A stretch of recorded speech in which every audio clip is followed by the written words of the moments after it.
So, you think you might want to try swinging? Well, I have to warn you, it's not for everyone. If you're not ready, it can really put a strain on your relationship with your banjo. But if you think you're up to it, and if you reckon you can handle it, well, put your keys in the bowl and come with me. So, swing rhythm is really important for any musician to get the hang of at least a little bit. I'm sorry, what did you think this video was about? Pervert. Anyway, swing rhythm is about swinging the eighth notes when you play music. It is something every banjo player, every musician honestly wants to get used to doing. And being able to choose when to swing or when to play straight is an important and very useful skill. So in this video, we'll talk about swing rhythm versus straight rhythm and how to understand each and how to go between them.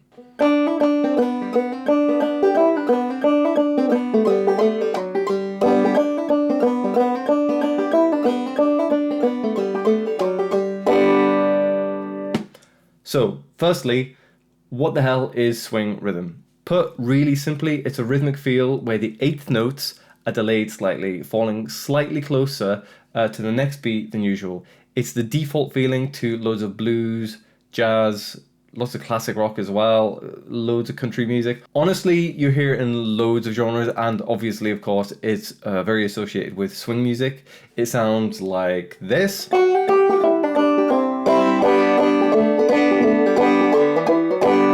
So that's Cripple Creek, usually not played swung, but you can swing it really easily and it sounds like that. So not swung, Cripple Creek is this. And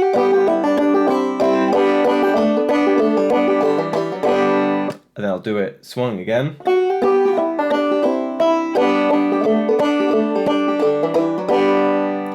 That should give you an understanding, a kind of general kind of feel for the difference. I'm sure you can tap it. So you should do that actually now. Just tap a bit of a swing beat. It's literally this kind of. Honestly, just do that. Actually, just pause it for a second and do that. That is just a straightforward feel. You've probably heard it a million times in songs that you've listened to. So just do it by feel for now, and just count the beats while you do it. So it's 1, 2, 3, 4. 1, 2, 3, 4. You've probably danced to loads of swung music just while listening to whatever music you listen to. You've tapped along with it, I guarantee you, plenty of times. You will have some level of familiarity already with it. Getting the feel of it is really the important first step. So give it another go. Just tapping. Or clapping or tapping your leg, whatever suits you best. You just get a kind of feel for it. This might seem really, really basic, but I find, especially people who are starting off, you really need to just internalize that. That is the feeling of it. So a bit more technically, as I said before, we swing the eighth notes. We do not, and in fact, we can't swing every note because swing is about delaying a note a bit relative to where it should normally would fall if played straight. So only the notes between the bigger beats are swung. So if we're being really particular, you will also sometimes in some music hear swung 16ths, but we're not tackling that here. That's a little bit too complicated for right now. And it's not really all that relevant to the most of the music you're going to be playing on the banjo. We're just interested for now in swinging the eighth notes. So obviously, we need to make sure we know what an eighth note is. Over here in the UK, we actually tend to call them quavers. I just call them eighth notes. It's the American way, and I find it easier, way easier. They're the same thing anyway. They're the half beat notes. So most music is going to be based on a beat or a pulse of 4 notes. So 1, 2, 3, 4, 1, 2, 3, 4 on repeat. Those are the quarter notes. The eighth notes are the notes between them. So 1 and 2 and 3 and 4 and 1 and 2 and 3 and 4 and. So quite intuitively, in a normal bar of 4/4 music, we have 8 eighth notes. Hopefully you got it so far. I think it's relatively straightforward. If not, go back and watch it again. You'll get it quickly enough, I'm sure. If we play them the default way, all even and all regular, we get that 1 and 2 and 3 and 4 and. We call that a straight rhythm. It's unswung. It's a bit rigid. It's straightforward compared to swing. It's just a different feel. So 1 and 2 and 3 and 4 and. That's the straight rhythm. You need to get a basic understanding of the difference between the two before we can really start swinging. So with Clawhammer, My go-to super basic exercise for beginners is to just start with the downstroke falling on the beats. 1, 2, 3, 4. This isn't the place to like talk about how to do the downstroke and the technique behind that or the plucking thing. Just for now, I'm going to assume you're fine with that. 1, 2, 3, 4. Those are just the quarter notes, no eighth notes. So let's add them in. We're going to add the thumb pluck on the ands, on the eighth notes, off the beat. So 1 and 2 and 3 and 4 and 1 and 2 and 3 and 4 and. Try repeating that a bunch. Yeah, and then just get used to that. I find that loads of people, when they start off trying to get dum ditties or anything on Clawhammer, they really struggle to just play straight. So honestly, worth spending a bit of time doing that. People at first, maybe you're in this position right now, just not in control. They're swinging and then they're playing straight, and the volume is all over the place. You know, it might be like swinging, not swinging. We're trying to. Getting better at banjo is basically just being more and more in control. So that's what we're trying to do, right? So it's totally okay if you're like that at first. It is exactly what I would expect. So to start, you need to work on playing straight, unswung, regular and even eighth notes. And again, these are on the 1, 2, 3, 4, 1, 2, 3, 4, where the plucks are on the ands. 1 and 2 and 3 and 4 and. Get that down first, as even and as straight as possible, then speed it up, you know,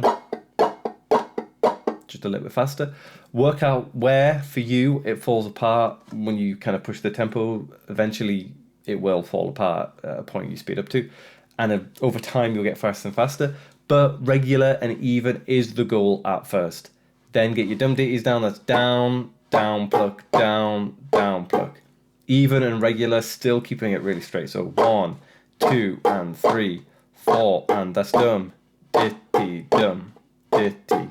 That's the usual dum ditty rhythm. Right now, I'm not even worried about if I'm hitting all the strings or what. I am hitting all the strings, but it's not really important to this exercise because we're just thinking about the rhythm of it. And we're not even thinking about what we're emphasizing. We're just hitting them each time. So we're not going, which you might hear kind of emphasizing. The second downstroke of every 2. So we're not doing swing at this point. I know I talked about it, and well, that's the point of this video, but we will get there eventually. The point is to get swing down and to be in control of swing, we need to get straight rhythm right first. So once we're confident playing down, down pluck, or just down pluck, dum ditties or just straight down and pluck, we then do now want to try swinging. So we'll start with that simple down pluck. We'll start swinging that. So back to that. So again, maybe just give it a go with just down pluck, down pluck, down pluck. That's really straight. Get used to that. 1 and 2 and. Remember then, we only swing the eighth notes, just the plucks. The notes on the beat don't move. They are the grid that everything else is being compared to. So they're still the 1, 2, 3, 4. It's the ands that we swing. So for clawhammer players and in this exercise, that's almost always going to be the plucks, at least to start off with. So just do it by feeling for now. We'll talk about a bit more technically in a second. We just want to get this 1 and 2 and 3 and 4 and 1 and 2 and 3 and 4. There's a sort of lag on the and it falls much closer to the next downbeat rather than in the middle of 2. So straight rhythm would be 1 and 2 and 3 and 4 and 1 and 2 and 3 and 4 and. Try to just do it by feel for now. So listen to the difference of me playing it and give it a go yourself, and listen to yourself play it and really try to get the feeling of it. Cool. We'll try dum ditties now. So down, down, pluck, down, down, pluck. That's swung. Because there's only one pluck per dum ditty, that's the only note. There's only one swung note really per dum ditty. 1, 2, and just that final pluck. That is swing. That's what's giving it the swing feel. The downstrokes, again, I know I'm repeating myself a lot, but it's really helpful to do that. Downstrokes aren't swung. So in a dum ditty, a basic dum ditty like that, it's just the up pluck that makes it swung. So we really need to get that right. So pause the video and give that a little go. I said pause the video and give it a go. So that is the starting point of getting swing down. Maybe practice going between straight and swung. In fact, yeah, again, not maybe, definitely, just give it a go. It's tricky at first, but you need to internalize the difference. Go away and literally just practice that for a bit. Maybe try, once you're used to it, swinging random things that you've learned. It could be anything, really. So I did Cripple Creek earlier. That's swung Cripple Creek. What else did I do earlier? I think I did Fire in the Mountain. Fire in the Mountain, that's a good one to do. Anything, really.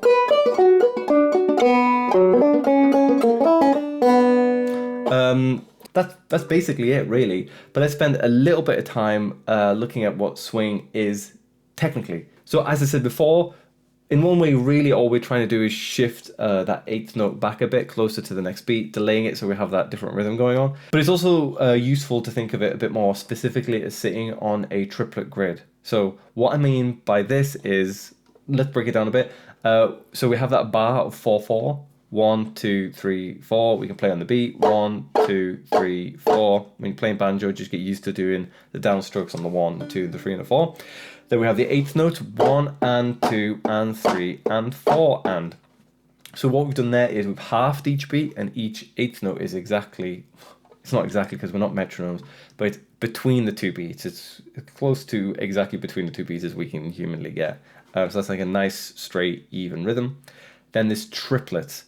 So triplets don't half the beat; they third each beat. It's worth pointing out that banjo we have two motions, so it's a little bit tricky. It's not tricky, but it's not always obvious how to make a triplet sound. So if I'm just doing a strum, I go down, down, pluck.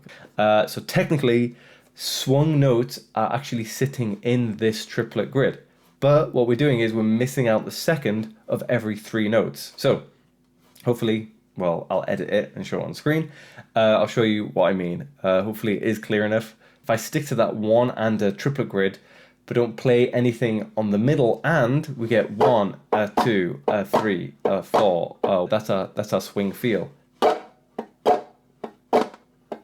So technically, really, swing is actually sitting on that triplet grid, but we're missing out the second of every 3 notes. So if I clap it, we get 1 and 2 and 3 and 4 and 1 and 2 and 3 and 4 and.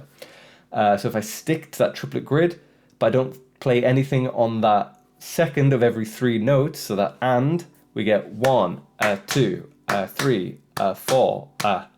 That is actually, I didn't mean to hit that. That is actually just our swing feel. 1, 2, 3, but we count it as with 8 notes ands, so we get 1 and 2 and 3. So with banjo, we get this 1 and 2 and 3 and 4 and. So hopefully that shows you that swing feeling, swung eighths are really sitting on a triplet grid, but we're missing out the second note of every 3.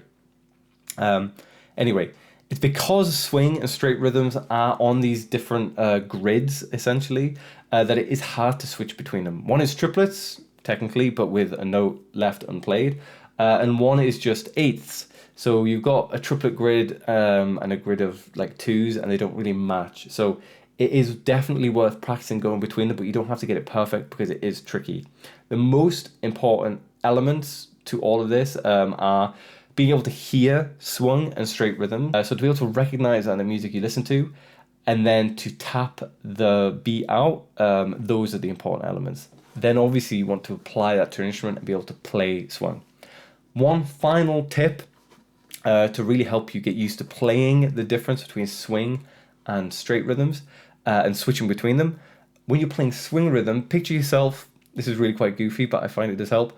Picture yourself as like a cowboy on a horse going through a dusty frontier kind of town. So you get this kind of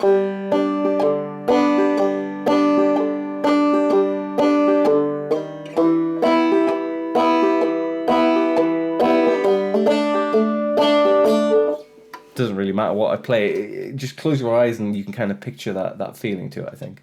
So yeah, it is a bit goofy, but I think it works. And then with the straight rhythm, think of yourself almost like a mechanical toy. It's really rigid and on the beat, so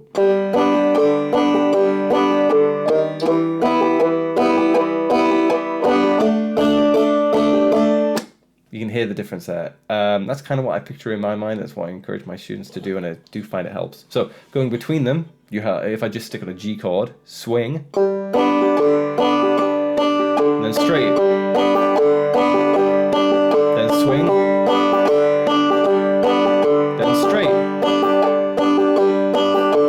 Now, when I was switching there, I was getting a bit sloppy, and I will admit that the tempo probably did change as well. Ideally, to get this exercise really down, you'd have the 1, 2, 3, 4, the same tempo each time, just with the 8th swung or not swung. But that is tricky, as I said before. I don't expect you to be able to do that. Just practicing these exercises is kind of getting ahead of ourselves a bit. Just give all this basic stuff a go. Try swinging your dumb ditties that you're playing. Maybe try swinging whatever tunes you know or whatever tune you're working on at the moment. Try unswinging something that you usually swing. Give that a go, because that's also essentially practicing how to swing as well, because it's really cementing the difference between a swung rhythm and an unswung rhythm.